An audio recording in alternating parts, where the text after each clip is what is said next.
Hello and welcome to another Everyday Money webinar. This is Todd Christensen, Director of Education at Debt Reduction Services, Inc., a nonprofit credit counseling agency based in Boise, Idaho, and author of Everyday Money for Everyday People. This is part 8 in the series of Everyday Money webinars. As we begin, I will let you know that if you do want to get credit for this webinar towards a certificate of completion, please do be prepared to note down 3 of the required passcodes that you will need to give on the quiz that you can find at the same website where you found the link for this webinar. Also, you can find our handouts at that same page. So just a little briefly about who we are and what we do. We have, I mentioned, Debt Reduction Services is a nonprofit credit counseling agency. We've been around since '96, helping tens of thousands of our fellow Americans pay off their debts at better interest rates and better terms so that they can be debt-free at the end of typically a 3 to 5 year process. This webinar is part of our financial education mission. As a nonprofit, that's what we do. Okay, so to begin with, I want to start with some numbers of the day. I always enjoy some statistics, throwing some statistics up there on the screen. These 3 numbers, 83, 76, 70, will match up with one of these 3 topics. What is it that most couples argue about, or what that couples argue about most? This is a random order. This is not the response. But do most couples argue about career, in-laws, or money? What do you think? Now, given that this is a financial education webinar, you will not be surprised that money is the #1 topic of arguments among couples. 83%. More than 4 out of 5 couples argue about money. And that's really the reason why we're addressing this topic in this webinar.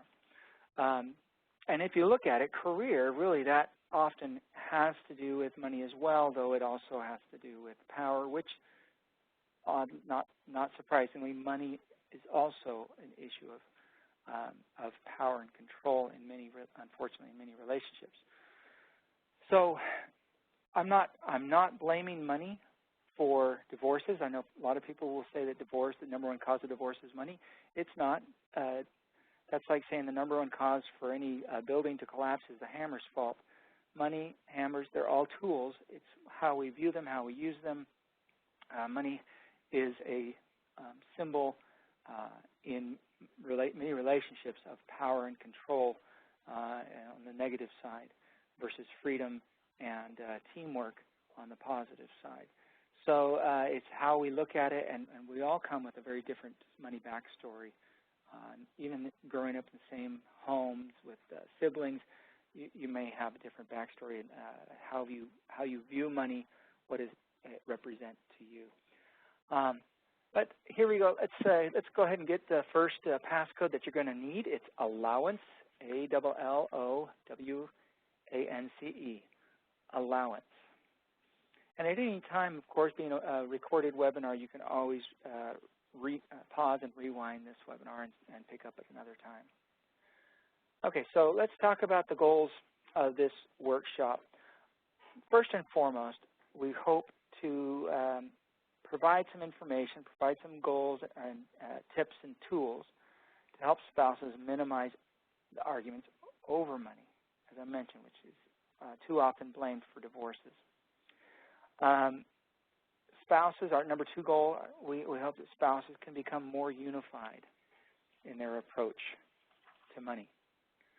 So one of the, let me give you an example of how this can happen, how one of these techniques. One of our former financial educators here shared a technique that she and her husband used and how it was quite powerful in their relationship. They were, I don't think she needed to work. She came to work because she loved teaching and she loved the idea of helping other people learn how to use money. She and her husband had done quite well, and she had attributed that not exclusively, but almost for the most part, to what they called a financial huddle. So weekly activity, and we'll discuss this a little more in a little bit when we get to techniques. But it's it's a weekly activity that the spouses can do together in 5, 10, 15 minutes. And she said that was what put us on the same page financially regularly, helped us stay there, and helped us work toward mutual goals.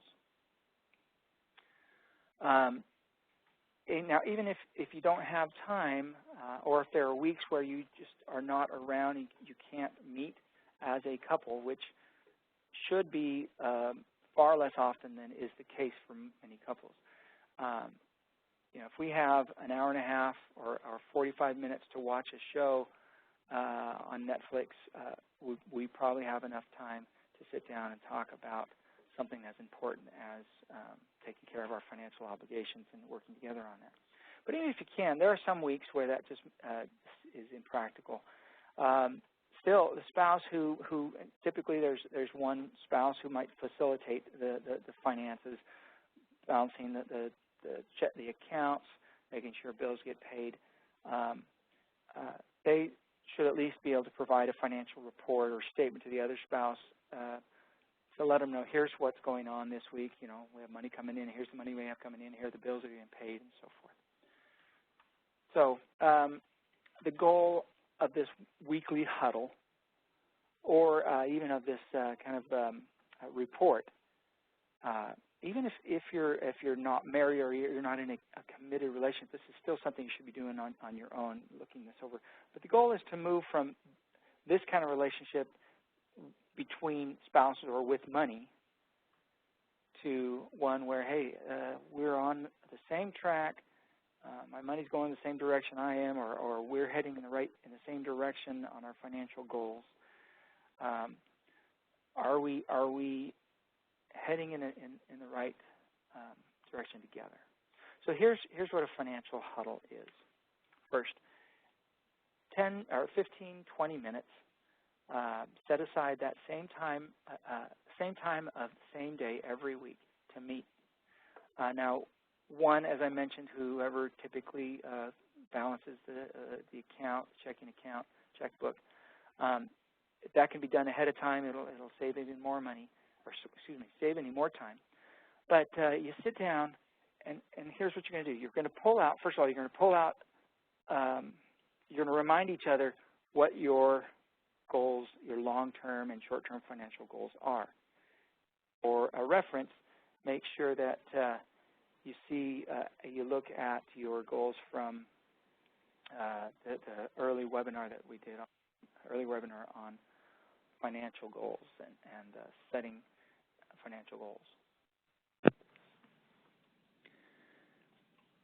So you can pull out either a picture, if you have it, in a visualization of some sort, or you can just remind each other verbally, here's what we're trying to achieve and what our long-term goal is. Next, you want to look at those goals. Again, the short-term goals. Make sure you know what you're trying to do to reach that long-term goal. What are the short-term things that you've decided are important or beneficial to getting to the long-term vision. Then go over the balanced cash account, typically a checking account. How much money is available considering any outstanding payments? What is the amount of money that is available for use on that day? Then kind of spell out the next week or two of your spending plan. Go over the bills and expenses that are coming up, what needs to be paid, what needs to be purchased, on what days, and who's going to do that. Am I going to pay this bill online? How's it going to be done? Or are we going to send a check? Is this a purchase that we do in person at a store? Or are we going to use a debit card, a checking account, and so forth, or cash? So look at how that's going to be done and by whom and when.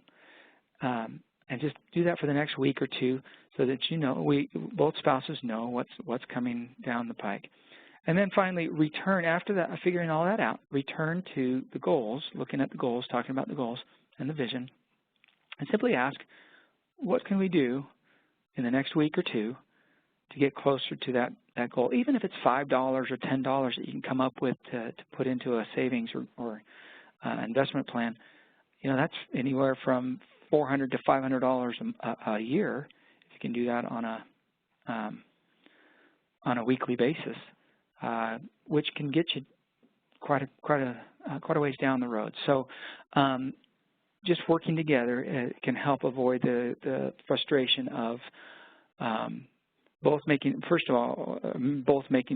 payments on the same bill, which is really frustrating when you only need to make one, or missing bills, or making purchases. One spouse or partner makes a purchase that was unexpected and then caused some financial troubles, checks or purchases to bounce and so forth. So again, you want to look at progress toward goals.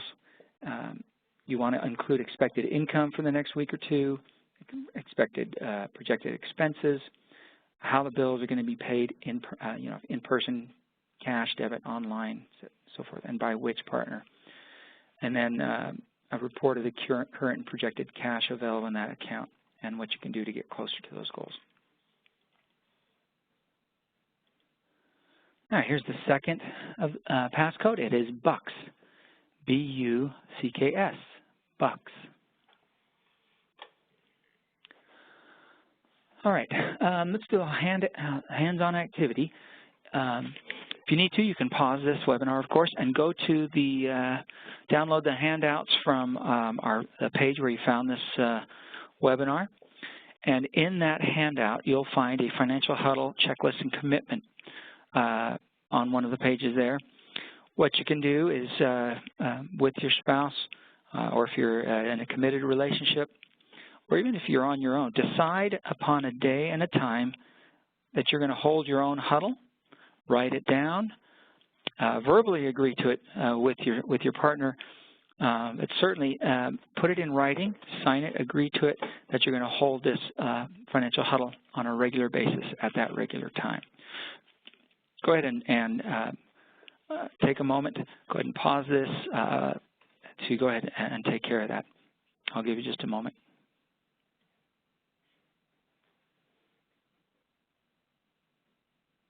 Now, following up on that tool that you have now, set yourself a reminder. Not everybody, I recognize, but virtually everybody has literally at their fingertips, whether it's a smartphone or a flip phone, on a cell phone, will have a calendar, and just put it into that calendar and enter it in, type in huddle, financial huddle, whatever you want to call it, set it for that date and time, and then add a repeat feature with a reminder feature so that it will beep at you or come up somehow as a notification, so that this is something that you'll just automatically put into your calendar on a regular basis, and it no longer becomes, oh, when are we meeting? Oh, I forgot, but you know exactly when it's going to happen every single week. All right, so now we've talked briefly about a tool that really can help partners, spouses, adults. What about children? What can we as parents do to raise a financially literate, capable, and responsible child? We want our children to be happy, of course. We want them to be healthy. We want them to be safe.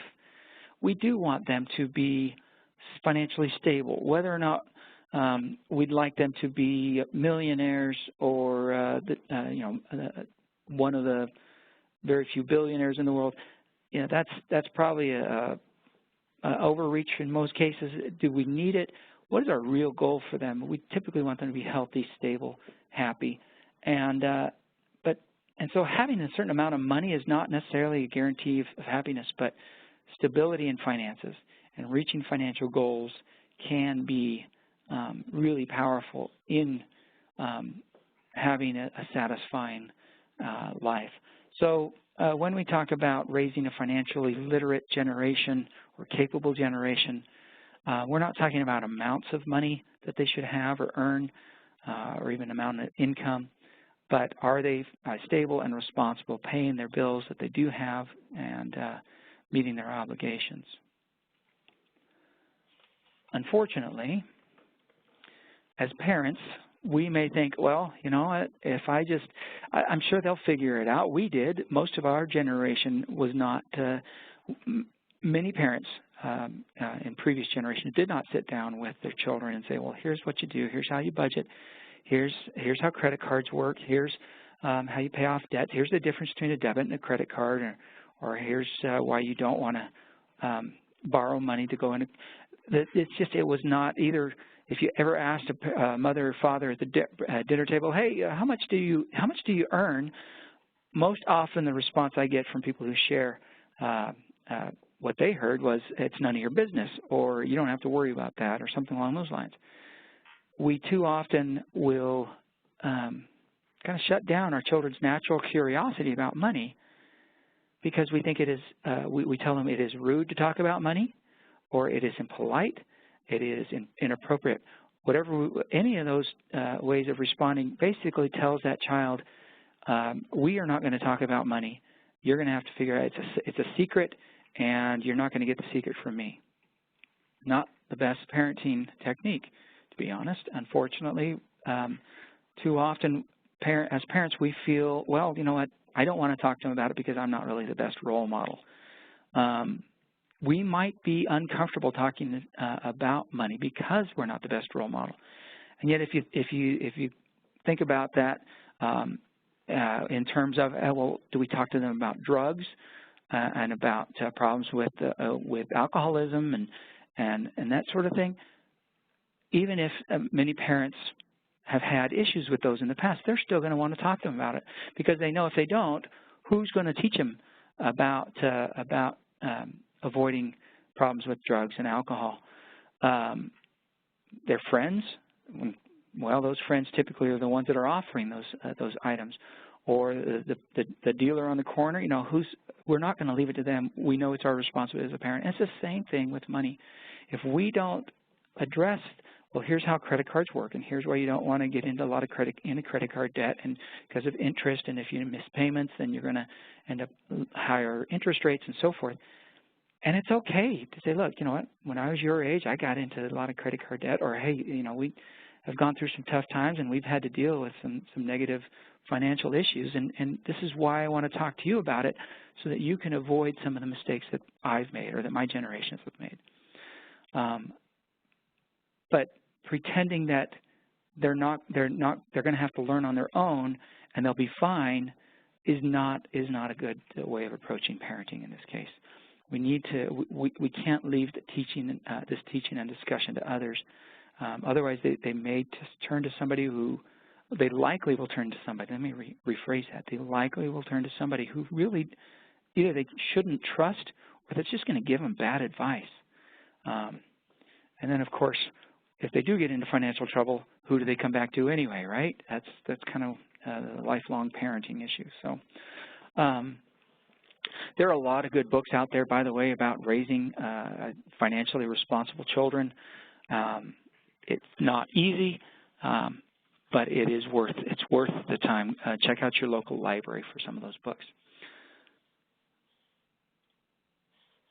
Okay, so let's talk a little more here about I'll give you an example about children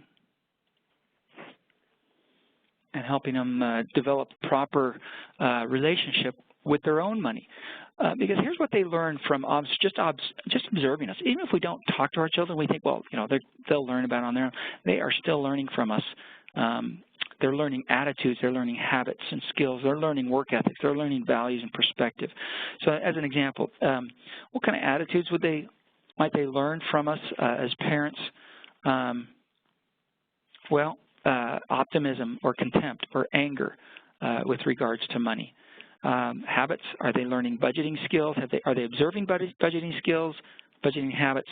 Are they watching us and knowing that we're making payments, or are we tossing bills right into the garbage right in front of them and teaching them, you know what, this is I'm a victim here, or this is not something I can take care of, and so why are they coming after me? And You know, are we instilling in them this work ethic of, you know, you keep working at it, you'll keep trying, or are we telling them that you know, it's nothing you can do about it, you're going to be a victim, that's what all the banks are out to get you.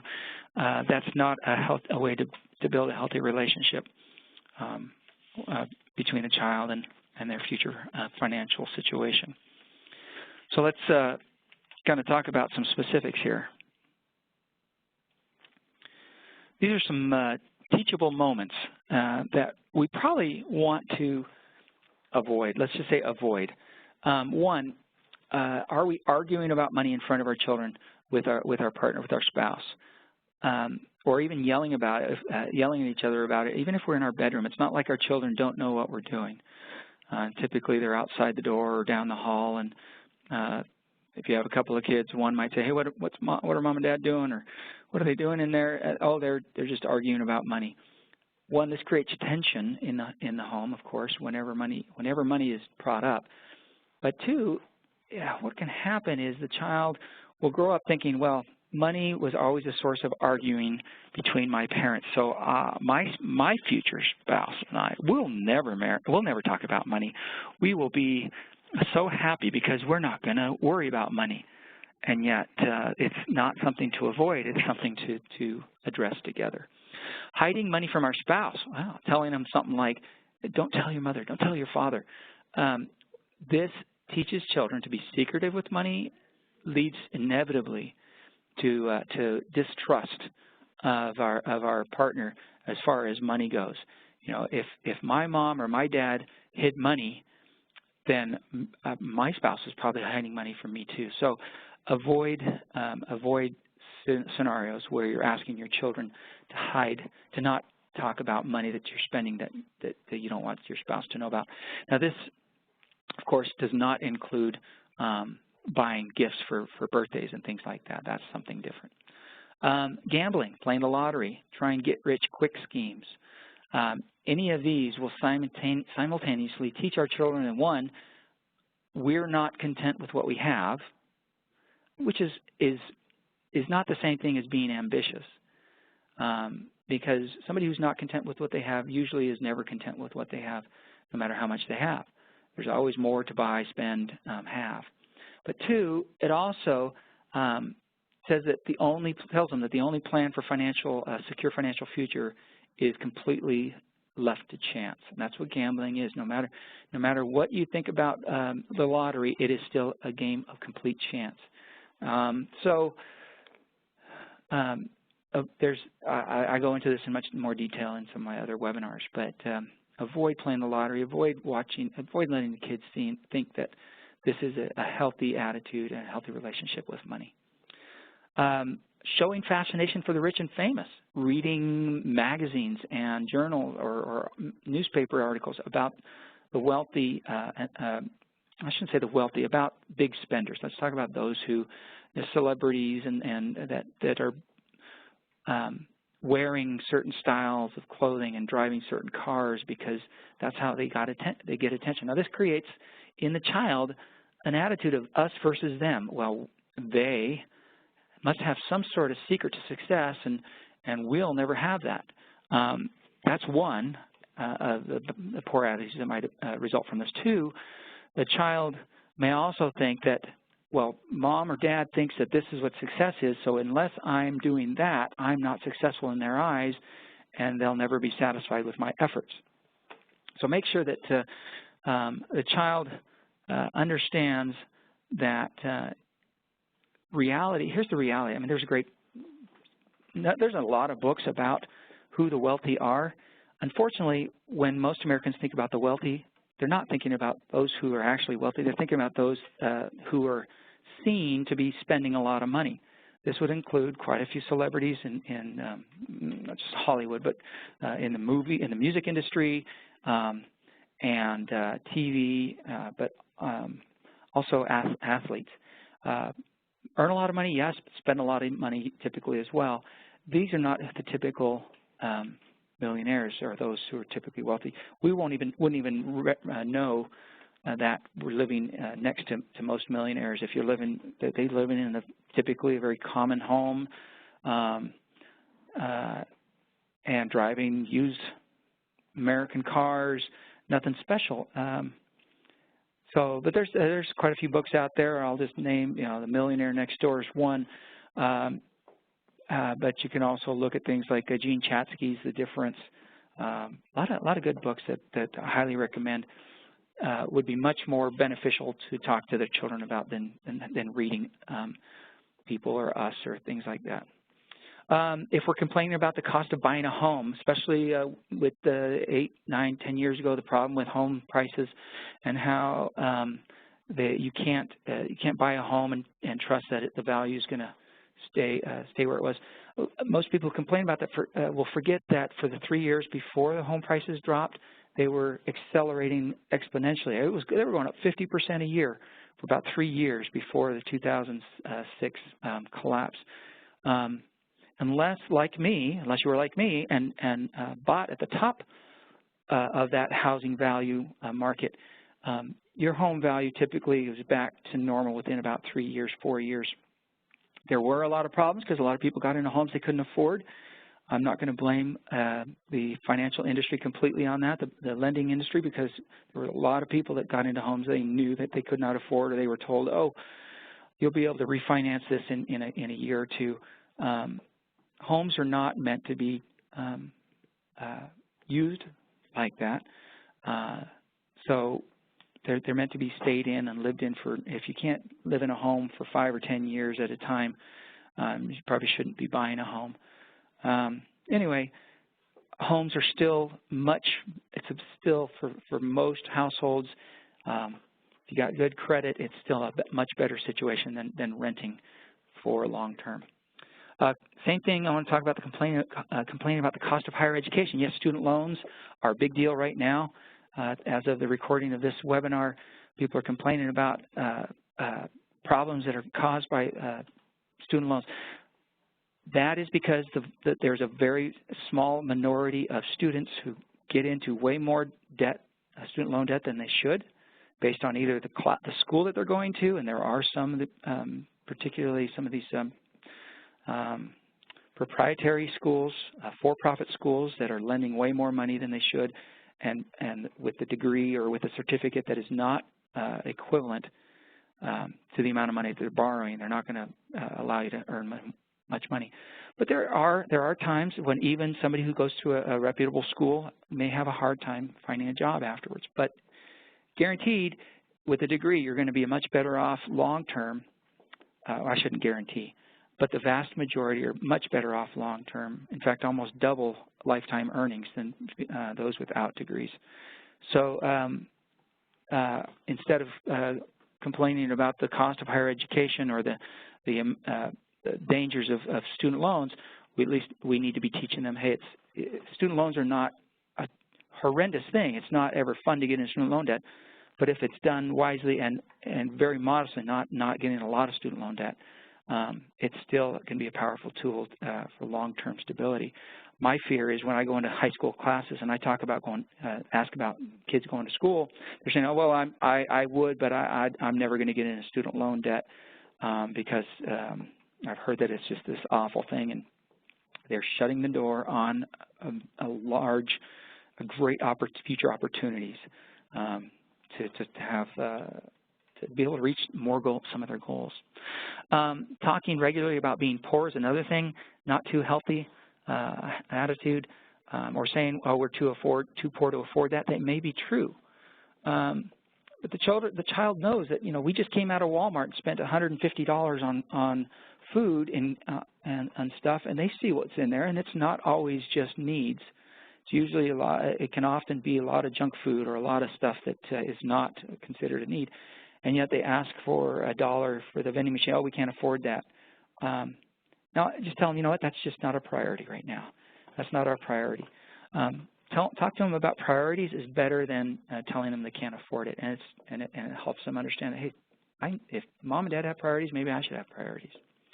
Living on credit, amassing large amounts of debt, of course, we know that that's not a healthy attitude to have toward finances. And then on the opposite end, refusing to ever use credit.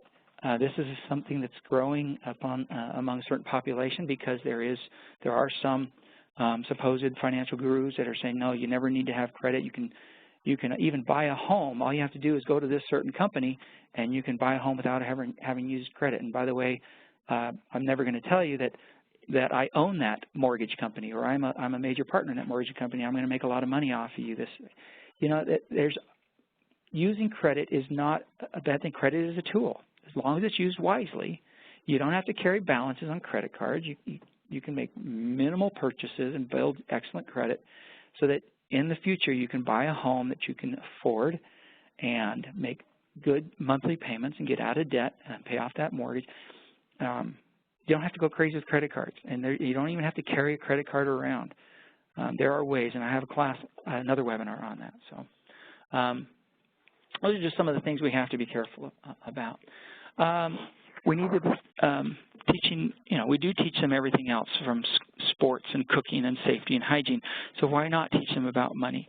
Again, instead of saying we can't afford this right now, we can say, hey, that's overpriced, or that's not one of our priorities, or that's too expensive for something that might get lost. Or we can even say, hey, you know what, that's a manufacturer that exploits child labor, if we know that it does. So, just don't use that just because you don't want to buy something for the child. When watching TV, another good opportunity to teach them about money. A commercial comes on. Maybe discuss what the advertiser is insinuating. You can turn to your child and say, hey, do you think that we have to drink a certain beverage or wear a certain brand of clothing or drive a certain car to be happy or successful like that commercial is suggesting? If we don't bring that up, you know what?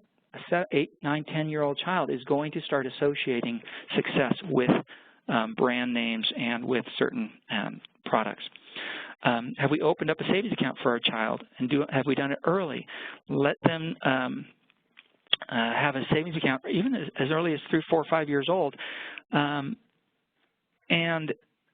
they are actually 6 times more likely to attend college if they have a savings account. It's just one of those things that they know that there's a future for them, even if it doesn't have a lot of money in it. But take them to the bank or credit union. Let them open up the account. Take them there whenever they want to make a deposit. Let them see money transferring from their hand to the bank or to the credit union so they know that, hey, this is where my money goes and this is what it's going to be for. Track that savings growth. You can do it visually and show them how it's growing for them. Prepare meals at home rather than eating out regularly is another way to help them understand, because groceries tends to be one of the largest expenses and typically the largest discretionary expense in the home. And eating at home after shopping with a list and a menu in mind is the best way to save hundreds of dollars a month for most households. You can explain when you see sales advertisements. Sales are not opportunities to save money, like they're saying, oh, come down, save 50% or save $100. They're not opportunities to save money. They're still literally occasions to spend more money than we were planning. So teach them about that. Teach them that doing a household budget is important, and you can even play a game using Monopoly money or other similar money like that. You can put the money, and this is where a lot of parents start to get uncomfortable. You have to at some point start trusting your child and explain to them this is information that is for our family. Would not like this to get to go beyond this home. This is as part of our family. You are responsible for keeping this information here in our home. But what I've done with our kids, we've often have taken Monopoly money and we'll count out. Here's on the kitchen table. Here's the money that we have every month from employment. And they look at it. I mean, you put the first $100 Monopoly money down, and they're like, "Wow, we're rich." 8-year-old, 9-year-old doesn't know what $100 can buy. They think they can buy a home for $100 sometimes. So, and then you start pulling out money from the middle of the table. You pull out taxes, and don't complain too much about taxes. Nobody likes to pay taxes. I agree, but explain some of the positive things that we get from taxes. This supports our military, this supports our protection from foreign powers. This supports our local law enforcement. This supports some of our colleges and educational and high schools and elementary schools. And talk about some of the positive things, the road building that happens, and infrastructure. So explain that taxes are meant for a purpose and that can benefit our communities. Then start taking out our regular expenses, the housing, the groceries, the utilities, savings, investments, so that they know that we're, even if it's a few dollars here, a few dollars there, that we're planning something for their future. Include things like allowance or some money that the child can use throughout the month, so that they know that their wants and needs are their needs and some of their wants can be taken care of. But explain kind of why you're going through why you spend money on this. Now, by the end, you may only have $1 left, or you may not even have $1 left. And one of the great things, I'll tell you, one of the great things that happened with our kids is after the second or third time, we said, hey, should we do this again? They said, no, we get it, we get it. After doing it, just the very first time, they stopped asking for money. Can I have this? Can I have that? You know, at 5, 6 years old, they understood that mom and dad had a plan for the money, and there wasn't a lot of money for everything they wanted, but that they were taking care of it in their needs and their important wants. Another one of the most important things that we could do for our child is learning to tell them no. When they ask us for something, we have to tell them no, and that they will learn that there's a difference between wants and needs. No matter how much they whine or cry, telling them no will be something to benefit them. Now, there's a whole discussion about is it better to give allowance, or to tie money to chores only. I'm a believer in a mix of the two, a hybrid version. An allowance, first of all, the value of an allowance is giving children at young ages even some money so they can learn to make mistakes with their money. Again, this is where parents have to have kind of a hands-off attitude. Once they get their money, let them spend it how they want. They're going to go out and spend it, especially early on something chintzy that will break or get lost, and then you'll hear them whine and cry for the next 3 weeks or 4 weeks, or if you do it weekly. I kind of like the monthly version, so that they learn that there's going to be consequences if you spend your money on something that doesn't last or is not important. You just have to be able to tell them no for the next 3 or 4 weeks. And they will learn that it's important to prioritize their spending. If you only tie it to chores, there will come a time, especially teenage years, where they'll eventually say, you know what, I don't want to do chores this week. I don't need money for anything, and no, you're not going to get me to do chores. So, I mean, that's an extreme case, and most parents would say, well, they're not going to get away with that either. But you know, give them a little money here or there as an allowance is not a bad thing, and then let them provide them the opportunity they can earn some extra cash around the house for doing some big chores that are not part of their standard responsibilities. And then, of course, there are some homes where there's just not money for them money available to provide any kind of allowance for children. And in those cases, help them learn the value of becoming an entrepreneur, whether it's doing yard work for neighbors, watching pets. You know, our young boys are excited to look into the dog poop scooping business around the neighborhood, and you know, they can earn some money and learn the value of good hard work. All right, so back in the handout, if you'll look under the Raising Financially Responsible Child Priorities worksheet, determine which of those activities you want to work on first. Are you going to give an allowance? Are you going to tie it to chores? You're not tie it to either two, or are you going to do a hybrid? Is it time to open a savings account for your child in their name at a bank or credit union? Or if there's a teenager, is it time to get them a checking account or a debit card? Most banks and credit unions would like to see that that teenager have some sort of regular, if not steady, income, typically around 15, 16 years old, 17 years old even. But if you show them, in many cases, talk to the manager that your child has been working for the last 3 years, and you know he's 13 years old and he has his own lawn mowing business and needs a checking account, and he's pretty responsible, quite often you can have still get them to open up a checking account for them. Just don't get them a credit card when they're 17, 18, 19 years old. Don't send them off to college saying you need to get a credit card and build credit. They don't need to build credit that young. First of all, they can't get a credit card on their own now until they're 21. That's as of 2009 Card Act. If you want to help them build credit, there's a whole other webinar on this, but consider sending them off with get an authorized user card from your own credit card company, and let them go off to school with that. It'll help them build credit without having to be fully responsible for all the credit card payments, but you also get to see what they're spending money on. At this point, the last and final passcode is CHORES, C-H-O-R-E-S, CHORES. I highly recommend you consider, even from a very young age, helping kids find some really good books to read about money that can teach them fun and important lessons about money. And get them these books, get them from the library, buy these books, find a used bookstore. Some of the classics, one of the classics would be this Alexander, Who Used to Be Rich Last Sunday. Yes, it is from the 70s, as you can tell from the design, but great story about how he got some money and he thought he was rich, and then how quickly it went, and pretty quickly he realized, you know what, I'm out of money.